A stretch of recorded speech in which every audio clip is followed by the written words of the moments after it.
안녕하십니까. 진리여자유성교회 조철한 선교사입니다. 저는 뉴질랜드에서 엘리야의 소리 복음방송과 엘리사의 소리 자유방송을 하고 있습니다. 매주 토요일에 한 주는 엘리야의 소리 복음방송을, 그 다음 주는 엘리사의 소리 자유방송을 합니다.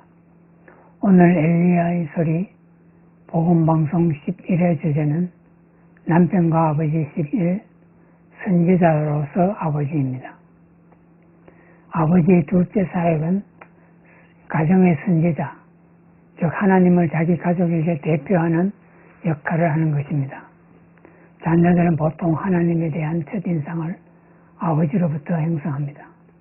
만약 어떤 사람에게 다정하고 사교적이고 마음씨 따뜻하고 대화하기 편한 아버지가 있다면 그 사람은 하나님을 쉽게 다가갈 수 있는 분이라고 생각합니다. 반면에 어떤 사람에게 냉정하고 비판적이고 항상 까다로운 아버지가 있다면 그 사람은 하나님을 접근하기 어려운 분이라고 생각하게 됩니다. 저는 어릴 때 본 허클베리 핀의 모험이란 모험에 사파한 장면이 아직도 생생하게 기억납니다. 어느 날 허클베리 핀은 집 앞에 쌓인 눈에 찍힌 아버지의 커다란 발자국을 보고 기겁을 합니다. 아버지는 몇 달씩 집을 비우다가 돌아오면 술에 취해 허클베리 핀을 두들겨 패는 포악한 아버지였기 때문입니다. 지금부터 약 25년 전 일이 생각납니다. 한국에서 하키 국가대표팀 코치를 하던 분이 뉴질랜드로 가족을 데리고 이민을 왔습니다.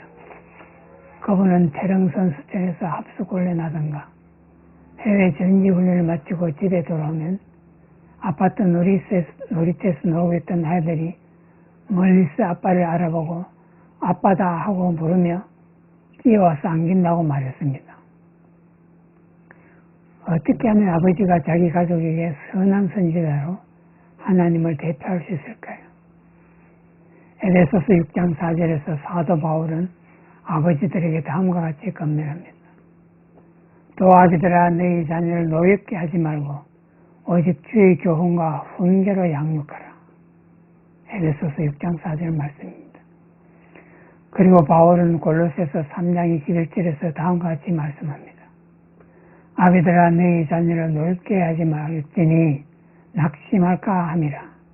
골로새서 3장 21절 말씀입니다. 구약과 마찬가지로 신약도 이처럼 자녀들의 영적 교육에 대한 책임을 아버지에게 지웁니다. 어머니도 자녀들에게 영향을 미치며 그들의 영적 성장에 기여하는 바가 많지만 자녀들을 주의 교양과 훈계로 양육할 책임은 주로 아버지에게 있습니다. 아버지는 자녀들을 하나님의 말씀과 훈계로 양육할 책임을 절대로 벗어버릴 수 없습니다. 그것은 다른 사람에게 넘겨서는 안 될 아버지의 신성한 책임 가운데 하나입니다. 주께서 그 사랑하시는 자를 징계하시고 그가 받아들이시는 아들마다 채찍질 하심이라. 히브리서 12장 6절 말씀입니다. 하나님께서 사랑하시는 자를 징계하시고 채찍질 하듯이 아버지는 사랑하는 자녀들을 훈육해야 합니다. 그런데 사도 바울은 아버지가 자녀를 양육할 때 두 가지 상반된 위험에 빠지지 않도록 조심하라고 말씀합니다. 아버지는 확고한 규율을 유지함으로써 자녀들의 거역을 막아야 합니다. 그렇게 기른 자녀들은 주의 교양을 가르치기가 훨씬 용이합니다. undisciplined is unteachable이라는 말이 있습니다. 규율이 없는 학생은 가르칠 수 없다는 뜻입니다. 아버지는 다른 한편으로는 자녀들을 낙심시키지 않도록 조심해야 합니다. 아버지가 지나치게 엄격하고 비판적이고 까다로우면 자녀들은 낙심하여 이런 태도를 취하게 됩니다. 노력해도 소용이 없구나. 내가 어떻게 해도 아버지를 만족시킬 수 없으니 차라리 애쓰지 말자.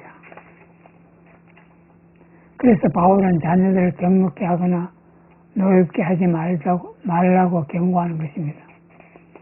자녀들을 나무랄 일이 있을 때 그 자리에서 바로 화를 터뜨리지 말고 어떻게 훈계하면 좋을지 먼저 기도로 하나님께 지혜를 구하는 시간을 갖기 바랍니다. 자존감이 부족하고 실패감과 좌절감을 안고 사는 수많은 사람들이 갖고 있는 삶에 대한 부정적인 태도는 어릴 적 다른 사람들 앞에서 심하게 꾸중당하거나 비판당한 경험으로 말미암아 형성됩니다. 그러한 경험은 아이의 혼에 20년 또는 30년이 지나도 아물지 않는 상처를 남깁니다. 그러므로 아버지들은 한편으로는 규율을 유지해야 하지만 다른 한편으로는 지나치게 까다롭게 굴어 아이들을 낙심시키거나 노엽게 하지 않도록 조심해야 합니다. 아버지가 가족에 대한 책임을 온전히 수행하려면 자녀들과 자주 대화를 나누어야 합니다. 그런데 아버지와 자녀 간의 대화는 비종교적인 분위기에서 진행하는 것이 효과적입니다. 아버지가 경직된 종교적 분위기에서 자녀를 훈계하면 그 자녀는 아버지의 신앙과 아버지의 훈계를 둘 다 싫어하게 됩니다. 아버지는 자녀들과 일상생활에서 일어나는 작은 일을 주제로 대화를 나눌 줄 알아야 합니다. 친구 이야기, 선생님 이야기, 좋아하는 운동선수 이야기 등을 주제로 삼아 대화를 나눌 수 있도록 노력해야 할 것입니다. 그리고 자녀와 대화할 때 아버지가 일방적으로 자녀에게 말하지 말고 자녀에게도 말할 기회를 줘야 합니다. 비형 청소년을 상대하는 사람들은 그 아이들에게 한 가지 공통적인 불만이 있음을 알게 됩니다. 우리 부모는 절대로 우리 말에 귀를 기울이지 않아요. 그러므로 아버지들은 자녀들의 말에 귀를 기울이는 자세를 길러야 합니다.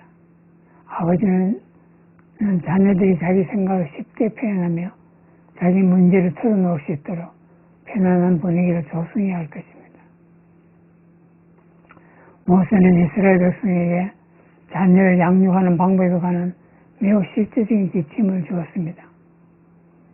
이러므로 너희는 나의 이 말을 너희 마음과 뜻에 두고 또 그것을 너희 손목에 메어 기호를 삼고 또 너희 미간에 붙여 표를 삼으며 또 그것을 너희 자녀에게 가르치며 집에 앉았을 때든지 길을 갈 때든지 누워있을 때든지 일어날 때든지 이 말씀을 강론하고 또 내 집 문설주와 바깥문에 기록하라.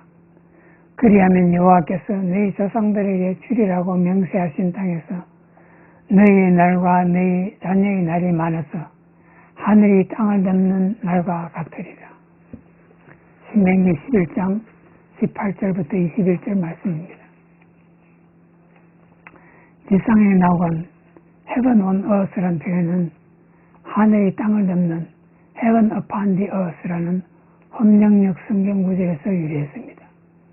하나님께서는 당신의 백성이 가정을 지상의 낙원처럼 꾸려갈 것을 기대하십니다. 그러나 우리가 오늘날 한국에서 지상의 낙원이라고 평가할 수 있는 가정이 과연 얼마나 될까요?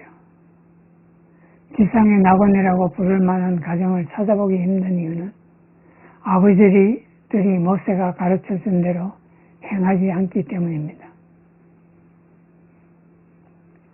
모세는 사실상 이렇게 말씀한 것입니다. 하나님의 말씀을 너희 자녀들에게 가르쳐라. 너희가 믿는 진리에 대해 앉았을 때에도 가르치고 일어났을 때에도 가르치고 길을 갈 때에도 가르쳐라. 다시 말하면 하나님의 말씀을 가족 간의 대화에서 늘 자연스러운 주제로 나누도록 하라는 뜻입니다. 그리고 하나님의 말씀이 일상생활에서 어떻게 적용되는지 자녀들이 보게 해야 합니다. 성장에서 출가한 자녀들의 기억 속에 가장 선명하게 남는 것은 그냥 격식 없이 부모와 함께 보내는 시간들입니다. 가정의 선지자로서 아버지는 그런 격식 없는 시간에 편안하게 하나님 말씀의 깊은 원리를 아내와 자녀들에게 전할 수 있어야 합니다. 믿음으로 노아는 아직 보이지 않는 일에 경고하심을 받아 경외함으로 방주를 준비하여 그 집을 구원하였으니 이로 말미암아 세상을 정죄하고 믿음을 따르는 의의 상속자가 되었느니라. 히브리서 11장 7절 말씀입니다. 노아는 다가올 재앙에 대하여 하나님의 경고를 듣고 방주를 준비하여 그의 가족을 구원했습니다. 우리가 사는 이 시대는 점점 노아의 시대와 같아지고 있습니다. 포악함이 땅에 가득했던 노아의 때처럼 온 세상에 폭력이 만연하고 있습니다. 아버지는 가정의 선지자로서 노아처럼 가족에게 닥칠 재앙의 경고를 민감하게 알아듣고 아내와 자녀들을 보호할 조치를 취해야 할 것입니다.